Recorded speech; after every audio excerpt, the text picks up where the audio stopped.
Olá, o Viver e Empreender podcast está no ar. Eu sou Estela Jordi e hoje eu tenho o prazer e a honra em receber aqui no nosso estúdio a doutora Lídia Myung, ela que é médica, ginecologista, especialista em endometriose e também em cirurgia e medicina integrativa. Doutora, que alegria te receber aqui no nosso estúdio. Muito obrigada pela sua presença. Prazer é todo meu, Estela, a você, muito obrigada e toda a direção aí do Viver e Empreender, é uma honra estar aqui com vocês. Uma honra é nossa falar com uma médica com tanta experiência, principalmente na saúde feminina, que é um assunto que a gente aborda muito aqui no Viver e Empreender. Agora, minha primeira pergunta é: por que a medicina e por que justamente essa especialidade? Você sabe, Estela, que essa questão da medicina foi algo por acaso e de muita sorte, porque quando eu estava para prestar vestibular, eu tinha feito toda uma preparação para fazer administração de empresas, porque toda a minha família era de empreendedores, empresários. Eu falei, bom, vou continuar nessa área. Uhum. Só que alguma coisa me dizia que essa área não combinava comigo. E aí eu fiz um teste vocacional. E eu lembro que o diretor do colégio, na época, me perguntou: Olha, Lídia, são duas perguntas muito simples para te direcionar na tua vocação. Primeiro, o que você mais gosta de fazer? Das suas atividades, o que você mais gosta? Eu falei assim para ele, falei, olha, professor, eu gosto de ajudar as pessoas. E era uma coisa que eu percebia espontaneamente, né? E ele falou, então tá bom, então o que você não gostaria de fazer com relação à sua profissão?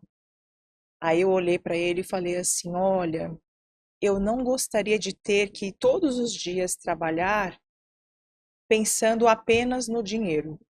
Porque isso era uma coisa que eu via a minha família, como empresários no Brasil, sofrerem muito, né? Porque, assim, eu acho que o empreendedor na área comercial, ele tem um grande desafio, né?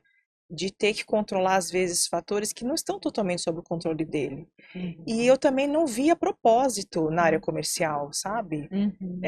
Obviamente que o comércio ele permite, né, com que a sociedade Se cresça, você tem uma desenvolva. prestação de serviços, mas para mim nunca fez sentido eu atuar numa área na qual eu não tivesse propósito. Aí Uhum. ele falou assim, então acho que a tua área deve ser medicina. Nossa, de primeira, E foi assim. de primeira. E na hora você se identificou ou você ficou pensativa ali?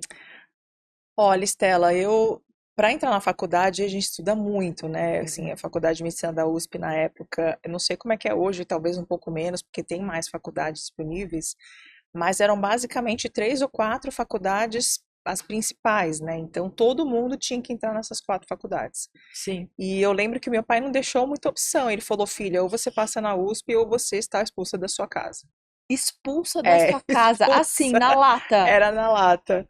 E assim, eu era a filha mais velha, então ele falava sério. Ele era capaz de fazer isso comigo, né? Por amor, na verdade, né? Sim.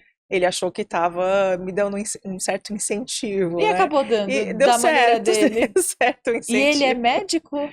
Ele queria ter sido médico, né? Sim. Ele saiu da Coreia do Sul com 17 anos, né? Antes de prestar faculdade. Uhum. E foi numa época pós-guerra, né? Então, da Uhum. divisão das Coreias, tudo mais. Olha que interessante. E então ele veio recomeçar mesmo a vida aqui, né? Com a família, minha mãe Sim. também.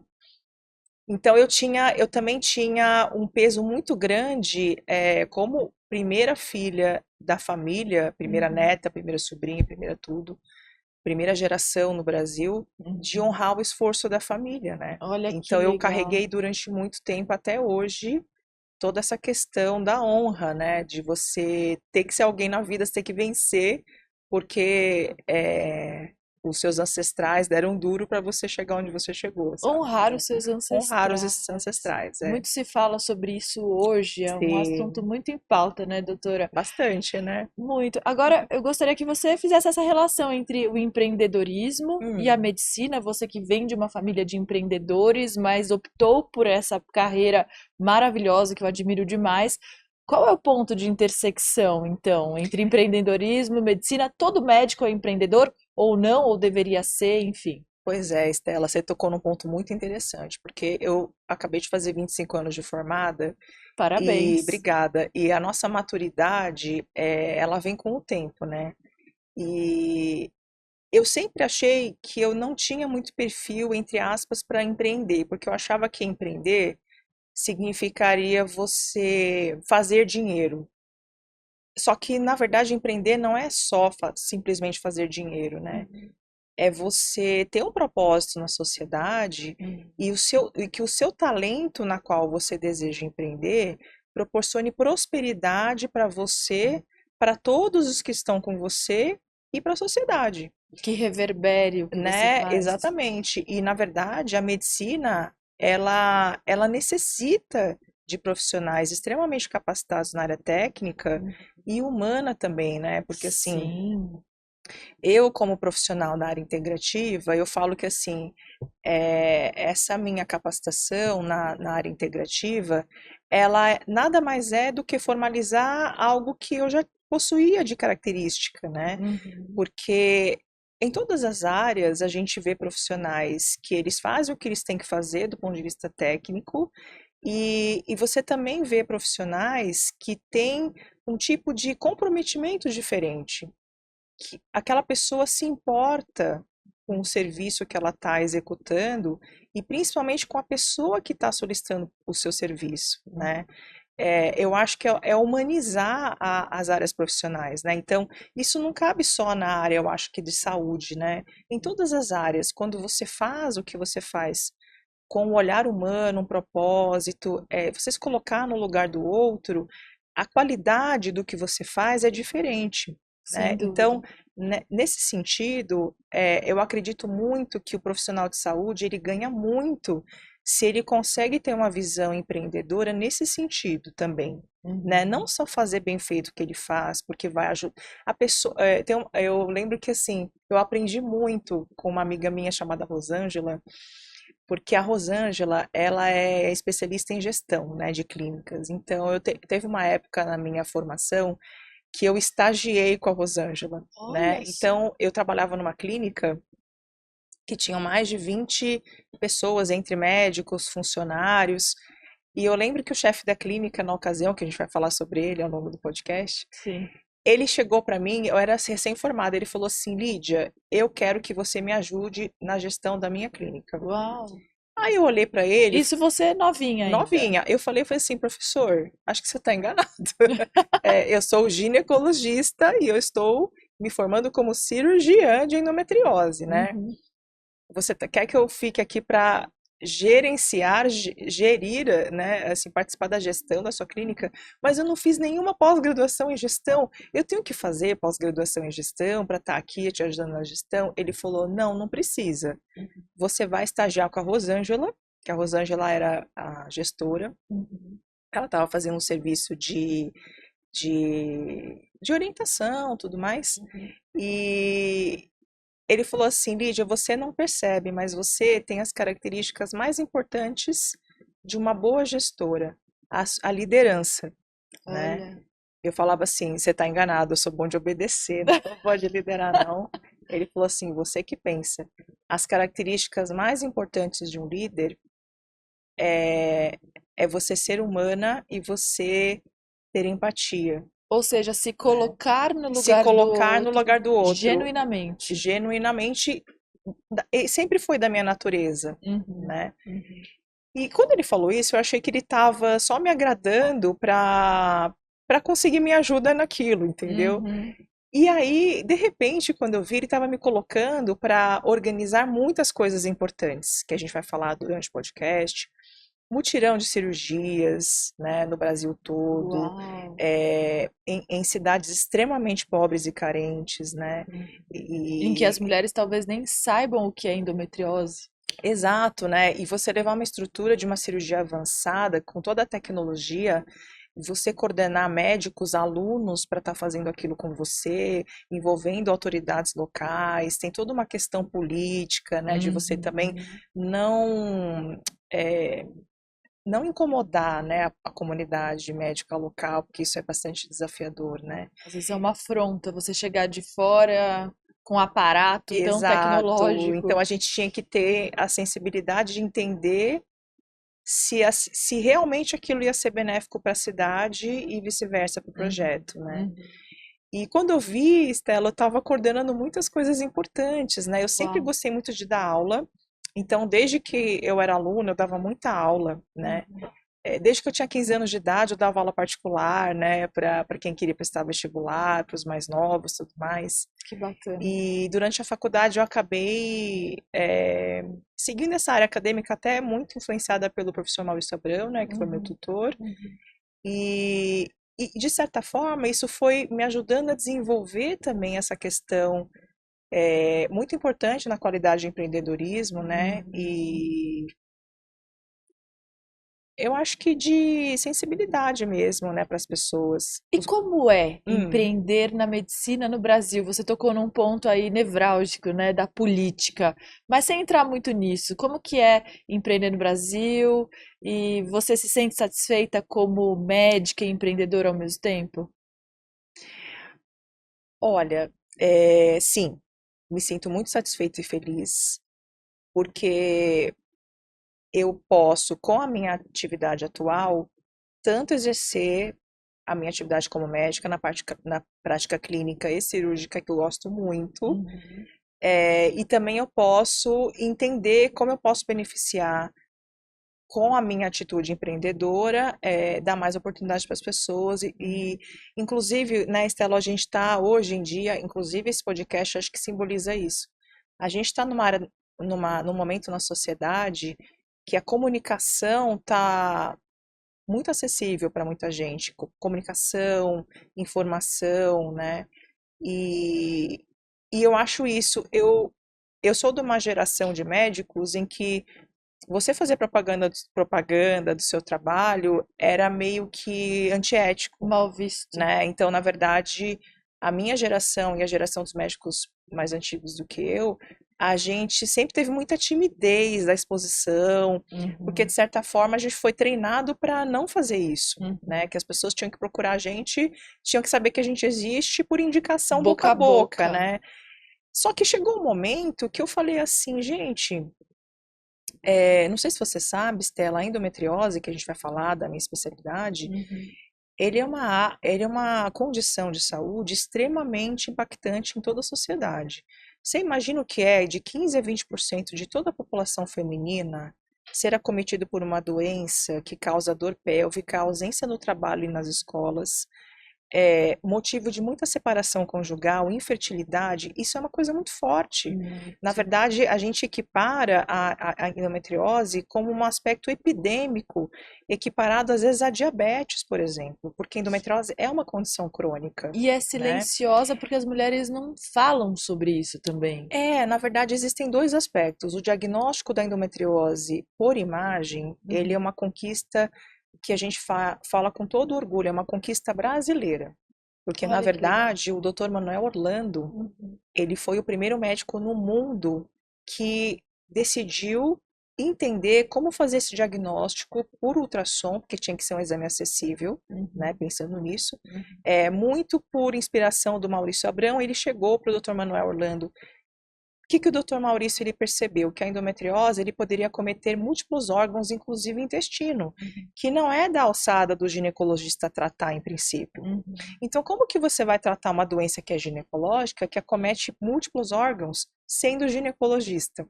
Então, ele pensou, eu preciso de um diagnóstico pré-operatório para saber antes de colocar a paciente na cirurgia, se ela tem acometimento de múltiplos órgãos, para eu entrar com uma equipe multidisciplinar, com instrumentais importantes para resolver o problema da paciente naquela cirurgia. Claro. E como não se tinha diagnóstico por imagem, ele pensou o quê? Eu vou chamar o médico que melhor for indicado para fazer ultrassom de intestino. E praticamente não tinha médico naquela época, na década de 80, 90, fazendo ultrassom para intestino, porque geralmente lesões intestinais são diagnosticadas classicamente por endoscopias, colonoscopias, tudo mais. E tinha o Manuel Orlando desenvolvendo esse trabalho na época na área de câncer intestinal. Olha que sensacional. E o Dr. Maurício Abrão, ele foi o pioneiro no Brasil, né, nas pesquisas de endometriose, e ele percebeu o quê? Que a endometriose intestinal, ele tinha uma característica muito parecida, entre aspas, com uma lesão de câncer, apesar de não ser câncer. Porque na prática o que acontece? Endurece aquele tecido, só para o pessoal que está ouvindo, assistindo o nosso podcast, entender o que a endometriose causa e como ela vai se desenvolvendo no corpo da mulher. Exatamente. Então, Estela, a endometriose é uma doença inflamatória, você tem focos ao redor do útero, na pelve, e às vezes se espalham em vários órgãos.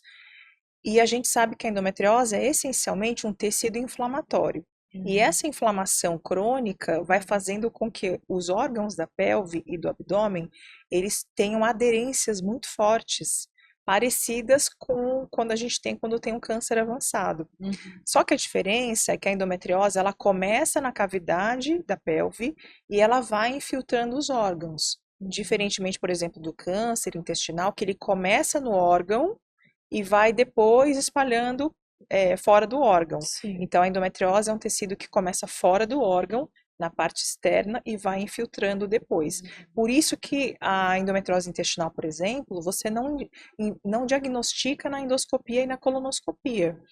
Porque na colonoscopia você enxerga lesões que estão na camada interna do intestino. Que a maioria dos cânceres do intestino, por exemplo, começam na camada interna, perto de onde passam, por exemplo, as fezes. A endometriose não, ela começa de fora, né? E aí o Dr. Manuel, ele acabou entrando em cirurgia com o Dr. Maurício. Conforme o Dr. Maurício mostrava a lesão, ele começava a aprender como ver na ultrassom. Olha só. Então a gente tem que dar méritos, né, ao Dr. Maurício e ao Dr. Manuel, porque eles acabaram desenvolvendo essa expertise e hoje praticamente todos no mundo que fazem ultrassom para endometriose aprenderam de alguma certa forma com o Dr. Manuel Orlando ou alguém que aprendeu com ele, né? Que sensacional. E assim, o que é mais incrível é que o Dr. Manuel Orlando, ele tá vivo e tem 60 e poucos anos, né? Então Super é um jovem. diagnóstico por imagem que a gente tem oferecido para as pacientes há pouquíssimo tempo. E depende muito da experiência do médico que faz a ultrassom, ele tá junto com uma equipe de cirurgia. Por quê? Sim. Como a curva de aprendizado para o médico fazer diagnóstico de endometriose por imagem, ela é muito longa.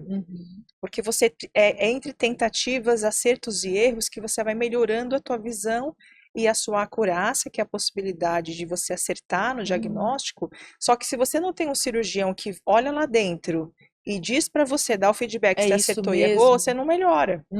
Então, quando a paciente ela vai fazer um exame no laboratório, um exame de rotina, não necessariamente aquele profissional vai estar treinado para diagnosticar endometriose. Então, esse é o primeiro gargalo do diagnóstico.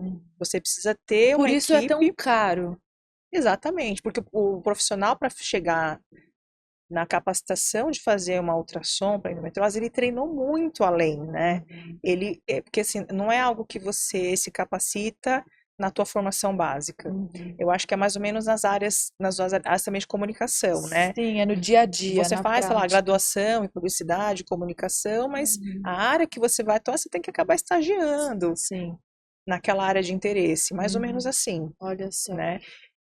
E a endometriose, além das dores, ela também causa infertilidade. O que mais, doutora? A prisão de A ventre gente fala que são também. as 5 dores da mulher, né?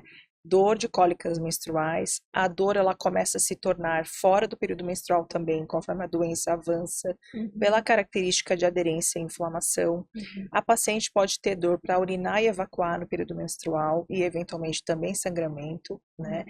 Dor na relação sexual na profundidade e a dor de não conseguir gestar, né? Então, além da mulher da endometriose ser a principal causa de infertilidade feminina, ela também, hoje a gente sabe que ela é uma causa importante de abortamentos de repetição. Uau, olha né? só. E tem muita paciente, Stella, que não sente dor. Existe uma porcentagem aí de 5 a 15% das mulheres acometidas pela endometriose que tem pouca dor. Então, qual é o conselho que você dá aqui como médica para as mulheres entenderem se elas têm ou não endometriose? O que elas têm que fazer? Ó, a primeira delas é assim,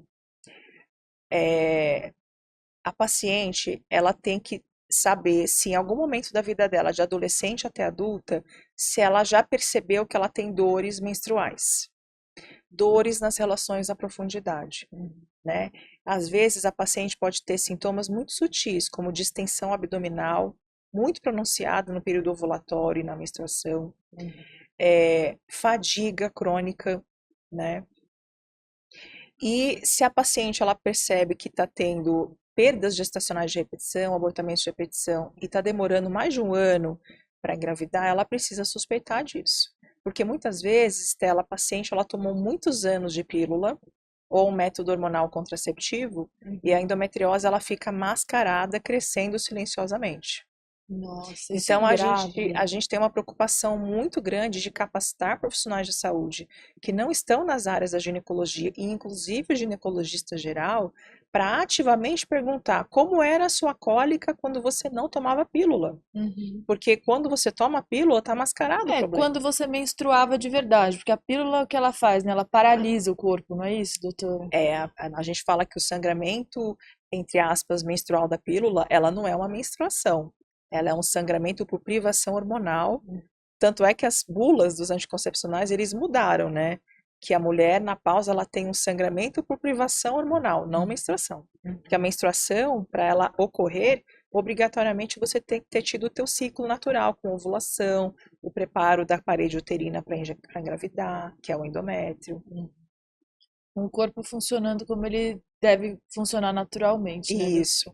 Agora eu gostaria de mudar um pouquinho de assunto para falar sobre a sua atuação como professora. Conta mais um pouco. Você, além de médica, cirurgiã, está ali no front, cuidando dessas mulheres. Você é empreendedora, você toca o seu negócio e você também é professora. Como é que você gira todos os pratinhos? E como é que é a sua atuação hoje nessa área? Olha, Estela, recentemente eu tive que fazer uma opção por dar uma pausa nas atividades acadêmicas. Eu dou bastante aula, né?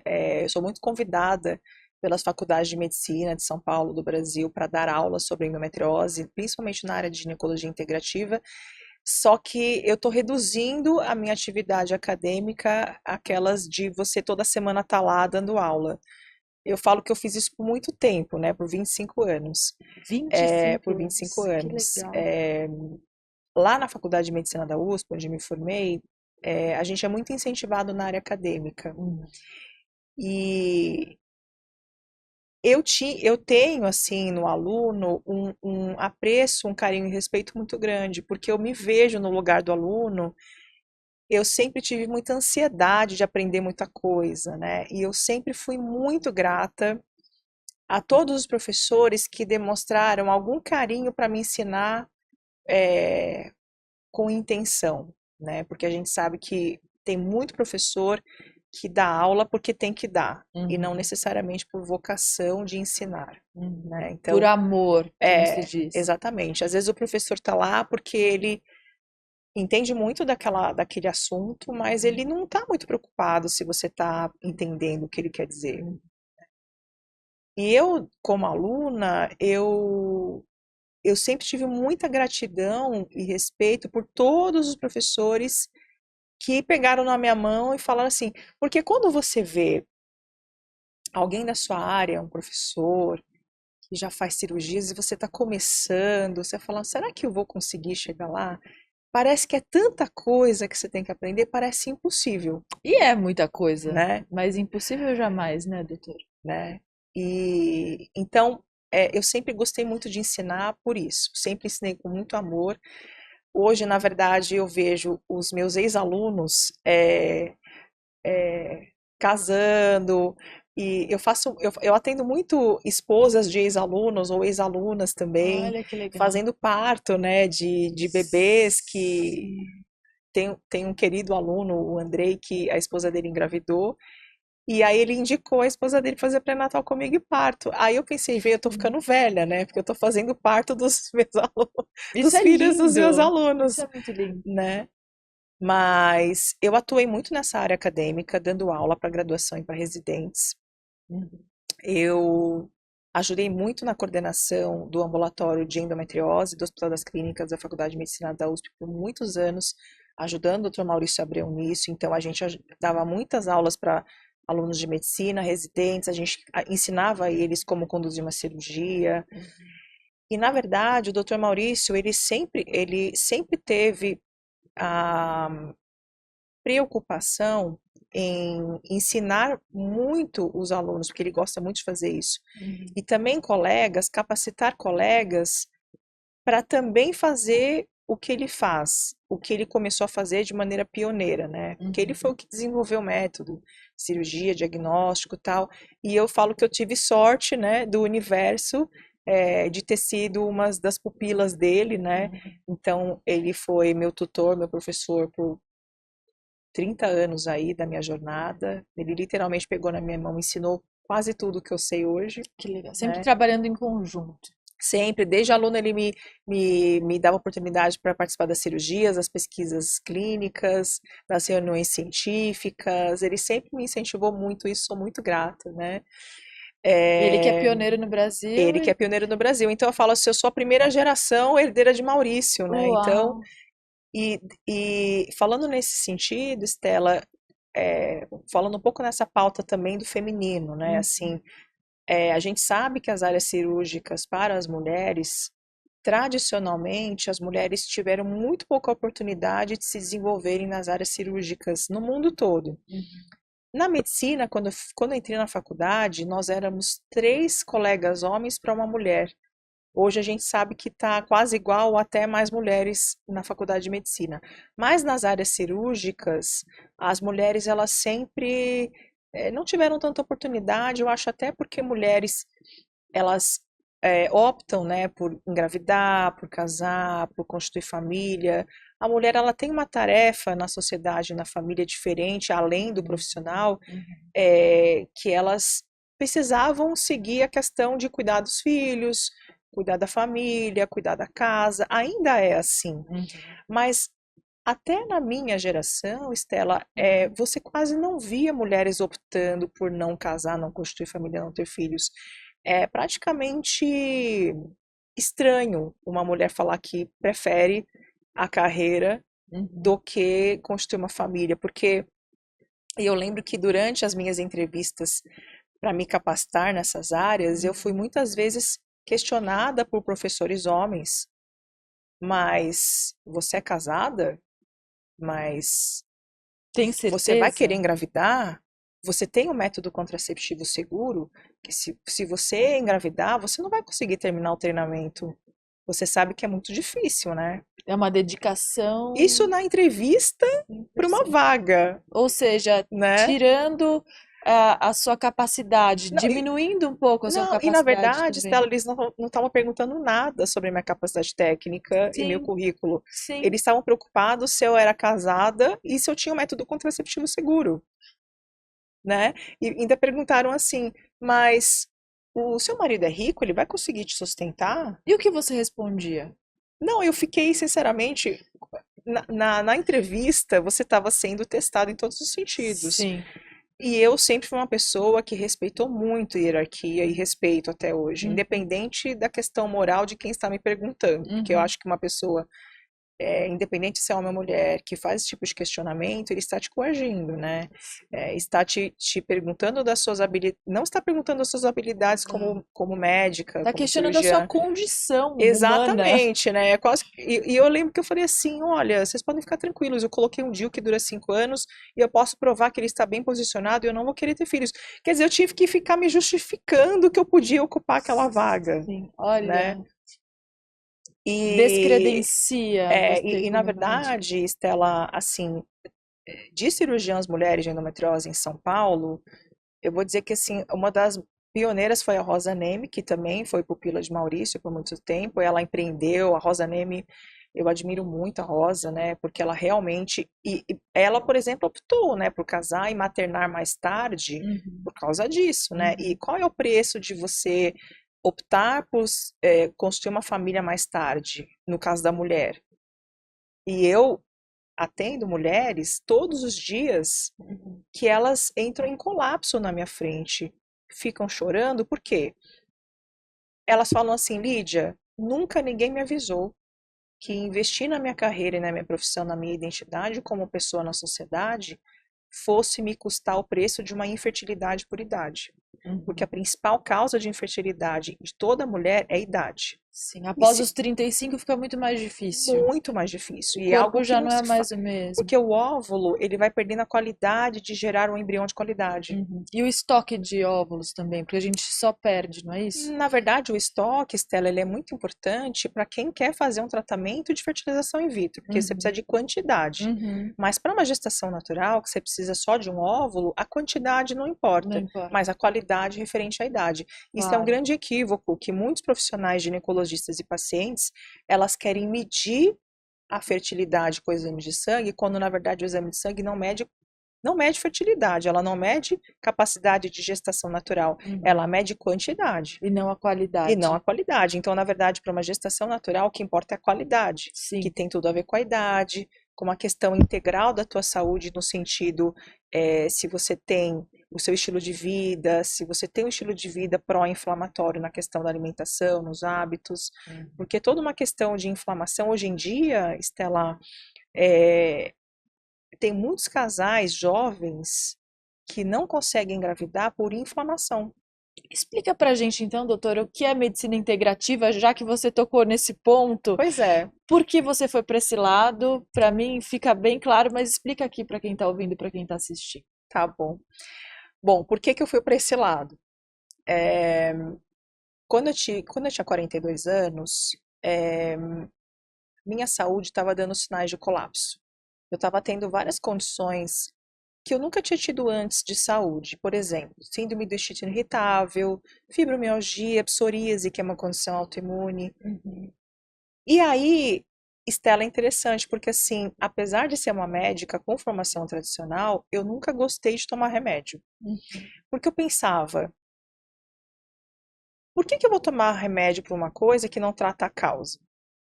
Porque, por exemplo, fibromialgia, quando você toma remédio, ou para psoríase, você não está tratando a causa, você está tratando o sintoma. É o paliativo É o ali. paliativo, tudo bem, é importante você fazer o tratamento dos sintomas e porque você tem que ter qualidade de vida. Claro. Mas ele não está tratando a causa, né? Uhum.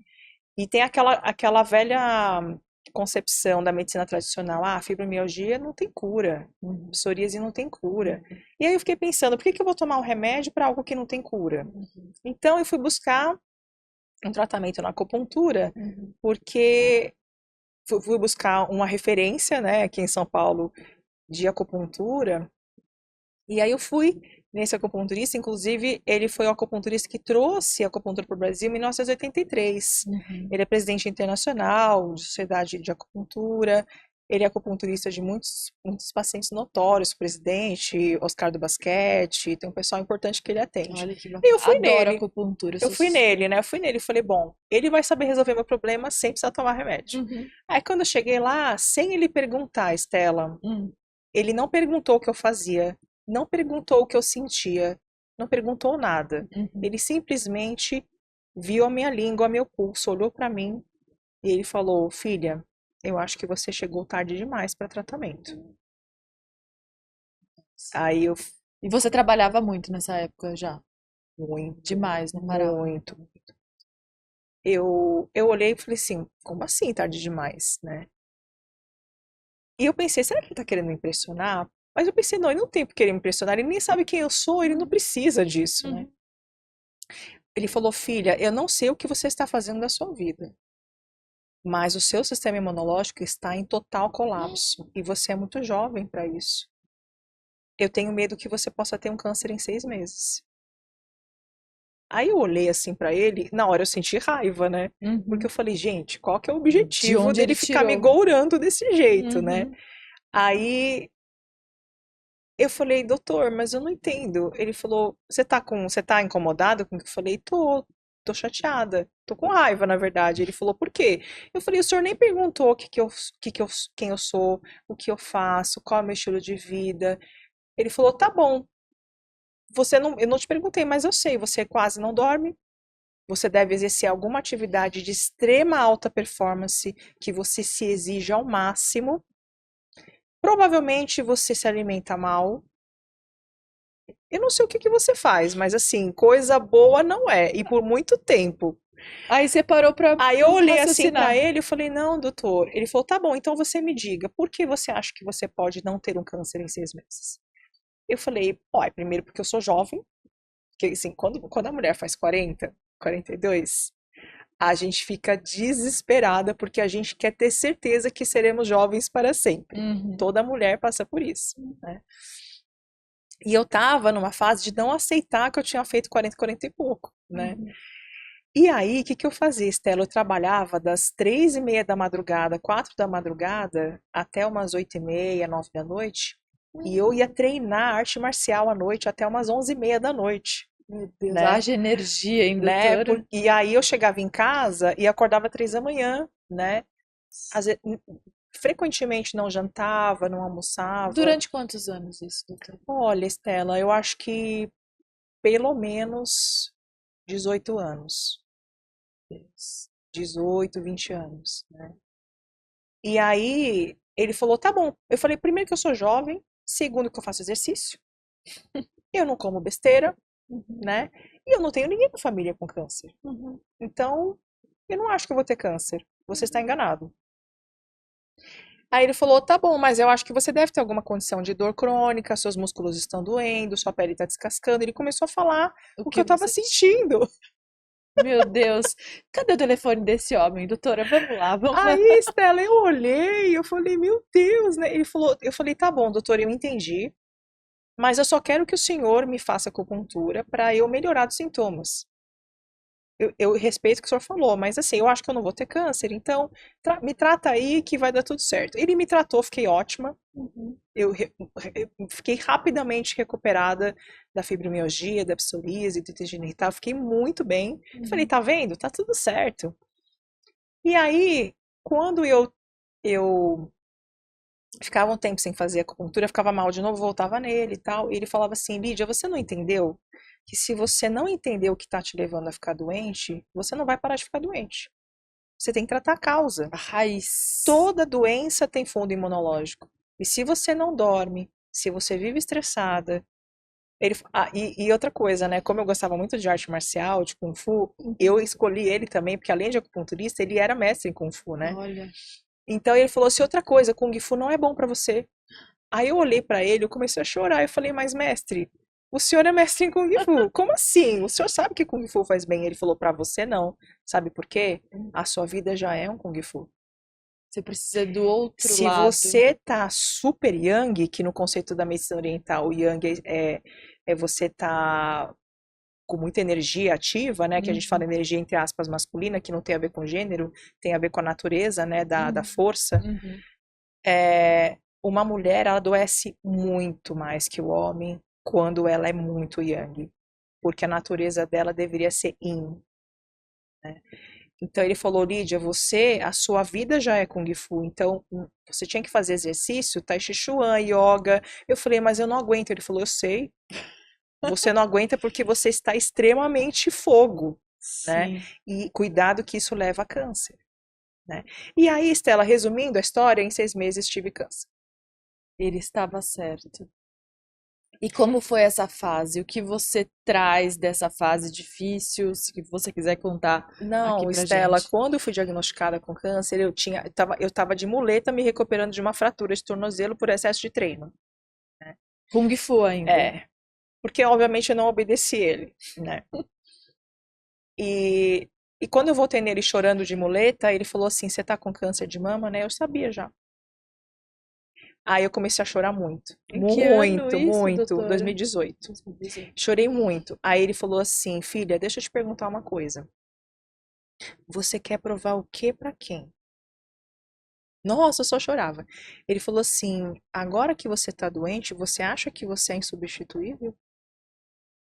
Eu falei pra ele, falei assim, de certa forma eu acho que eu sou insubstituível, porque o que eu faço, eu acho que muita gente não aguenta fazer. No sentido de você aguentar ficar sem dormir, trabalhar demais, Cirurgia. não descansar, não ter final de semana, não ter férias. Ele falou, mas agora que você tá doente, vão te substituir amanhã. Não necessariamente alguém com a mesma capacidade, mas talvez nem precise alguém com tanta performance para fazer a mesma coisa. Né? E é óbvio, né, Estela? Fui substituída no dia seguinte, lógico, porque eu tinha que parar para fazer o tratamento. natural. É natural. E aí, Estela, eu entrei E nessa fase, quando eu fui diagnosticada, eu também fui diagnosticada com burnout, né? Então veio tudo junto. Eu tinha que entregar um mestrado, tive um burnout, o câncer de mama. E foi um balde de gelo, né? Não foi nem de água fria. Teve dois aspectos. A doença, ela sempre vem para avisar você, para você alterar sua rota, né? Porque, na verdade, exceto doenças que você não tem como evitar, né, por condições genéticas ou por infecção, por exemplo, a pandemia, que não tem jeito, a gente tá, Algo é externo. algo externo. A maioria das outras doenças, elas vêm porque você não está respeitando o teu ritmo. Porque o nosso corpo, Stella, ele é físico. Ele não é um corpo ilimitado como a nossa mente. Eu falo que as pessoas e todos nós, a gente normalizou arrastar o corpo que nem saco no chão para a gente fazer as coisas. A gente não olha para o limite do corpo. Principalmente numa sociedade com estilo de vida tão acelerado. Você já ouviu falar, Estela? Tem um meme rondando por aí, muito assim, que a gente tem que ser corajoso para a gente aceitar que merece descansar, merece repousar. Porque parece que isso é pecado, E que não é produtivo. né? Você é fraca se você quer. E o burnout, na verdade, eu tenho muitas pacientes que chegam com esse perfil, né? E obviamente que assim, eu tive endometriose também, tenho adenomiose, né? Então, o meu perfil de comportamento como mulher é muito parecido com o perfil das mulheres que desenvolvem endometriose, que eu atendo todos os dias. Às vezes, Estela, como faz quase 30 anos que eu atendo pacientes com endometriose, quando elas chegam, elas falam o ritmo de vida que elas têm e como elas encaram a vida delas sem limites, eu olho para elas e falo o seguinte: eu vou pedir um exame para endometriose. E geralmente vem. E geralmente são mulheres que precisam e querem se provar para alguém, para a sociedade. Né? Justamente esse ponto cultural é muito importante, acho que. Muito importante, Estela. A gente vai falar sobre isso. Então, você perguntou por que eu fiz medicina integrativa? Porque aí eu caí numa profunda reflexão. Porque eu pensei, bom, se um médico acupunturista, que ele é presidente da Sociedade Internacional há mais de 50 anos, ele previu a minha doença 6 meses antes, tem que ter um fundamento científico. Porque como eu venho de uma escola Tradicional. muito tradicional, que a gente só acredita no que a ciência prova, eu quis muito estudar para ver se tem alguma coisa na ciência que podia dizer se ele estava certo. Justificar aquele Estela, aí diagnóstico. você não acredita.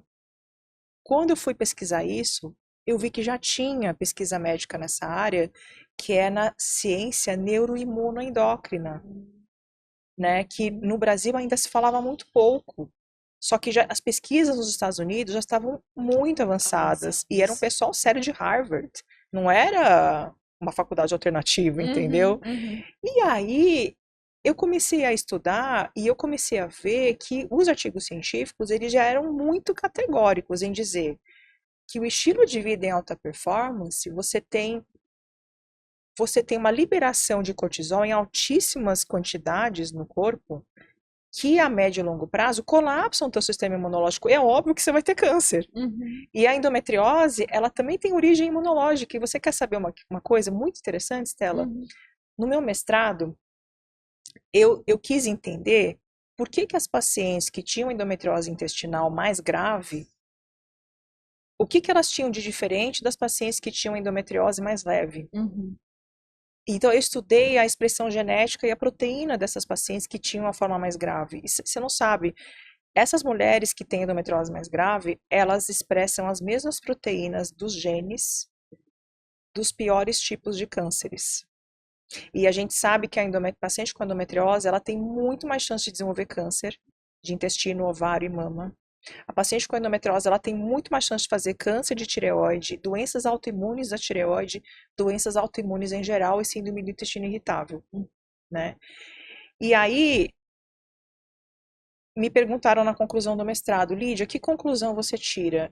Eu falei assim, eu tiro a conclusão de que a gente tem que parar de olhar para a doença e a gente tem que começar a olhar para o estilo de vida dessas mulheres, porque Não é a endometriose que causou câncer nessas mulheres. É a mesma base de desequilíbrio imunológico que leva a mulher a ter todas essas doenças. Foi essa a minha conclusão no mestrado. E Sem aí foi dúvida. numa fase que eu estava tentando entender o meu processo de câncer, e eu fui fazer então a pós-graduação. Eu acabei escolhendo Einstein porque ele era reconhecido pelo MEC e ele tinha uma seriedade científica muito grande. Eu fiz esse curso de formação, que na verdade foi um divisor de águas, porque eles mostraram todas as pesquisas médicas ocidentais que comprovam que o acupunturista estava falando tinha razão. Ou seja, então o câncer na sua vida te abriu portas para ajudar muito mais gente. Eu posso dizer Com isso. Que certeza. legal. E para ajudar a minha vida, né, Uhum. Estela? E, e aí eu falo, né, quando os pacientes me procuram como cirurgiã de endometriose, por que que elas me procuram? Porque elas falam, Lídia, toda vez que eu passo num cirurgião de endometriose, eles querem me operar. Na hora. Só que às vezes eu não estou preparada para cirurgia e eu não quero fazer uma cirurgia, eu tenho medos, eu tenho dúvidas. Então elas me procuram porque eu falo para elas, a cirurgia é uma opção e não uma obrigação.